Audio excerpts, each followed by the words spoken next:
2 சீரகம் போட்டுக்கோங்க.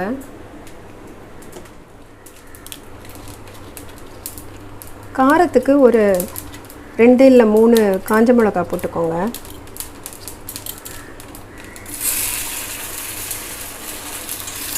ஆக்சுவலாக இது பக்கத்தில் ரிலையன்ஸில் கிடச்சிச்சு. இது மட்டும் நான் செஞ்சதில்லை, ஆனால் சூப்பராக இருக்குது. கொஞ்சம் நான் பொரியல் பண்ணி சாப்பிட்டு பார்த்தேன், டேஸ்ட்டாக இருந்தது. கொஞ்சம் வெங்காயம் போட்டுக்கோங்க.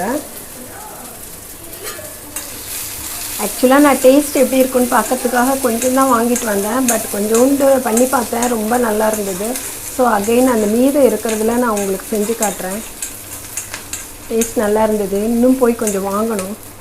வெங்காயம் நல்லா வதங்கின ஒன்று. ஆக்சுவலாக நான் வாஷ் பண்ணி வச்சுருக்கேன், உரித்து வாஷ் பண்ணி வச்சுருக்கேன். இந்த தோரன் போடுறேன்.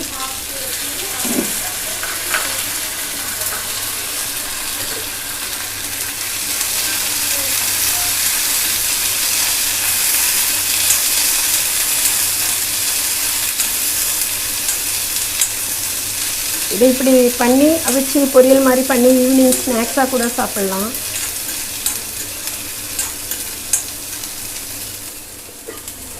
தேவையான அளவுக்கு உப்பு போட்டுக்கோங்க.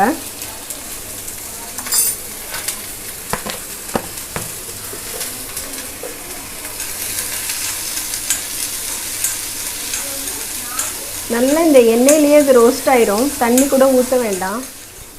ஆக்சுவலாக நான் ப்ரானில் போட்டு கொஞ்சம் செஞ்சு பார்த்தேன், ரொம்ப நல்லா இருந்தது. அதனால தான் நான் தண்ணி அவ்வளோவா ஊற்றலை. அப்போ அதிலே வெந்துடுச்சு. இப்போயும் நான் அதனால தான் எண்ணெயிலே ரோஸ்ட் பண்ணுறேன். கொஞ்சம் கிறிஸ்பினஸ் கிடைக்கும். அப்படியே ஸ்பூன் எடுத்து சாப்பிடும் போது நல்லாயிருக்கும். பார்க்க உங்களுக்கு அது பச்சையாக தெரிகிற மாதிரி இருக்கும், பட் நல்லா குக் ஆகிடுச்சு.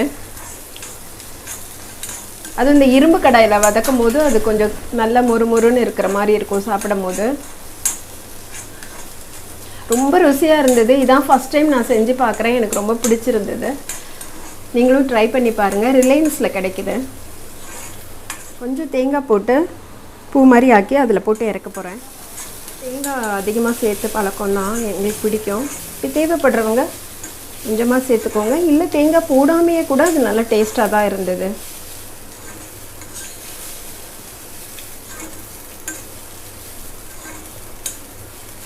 இது செஞ்சு பார்த்துட்டு எனக்கு சொல்லுங்கள்.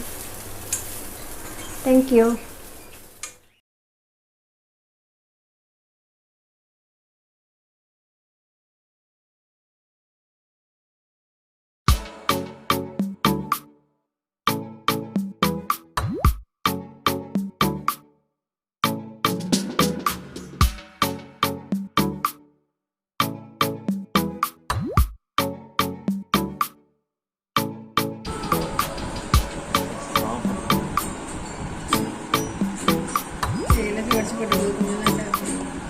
பிடிச்சிருக்குடா தோரம். ரொம்ப கடிச்சு போகலாம். இல்லை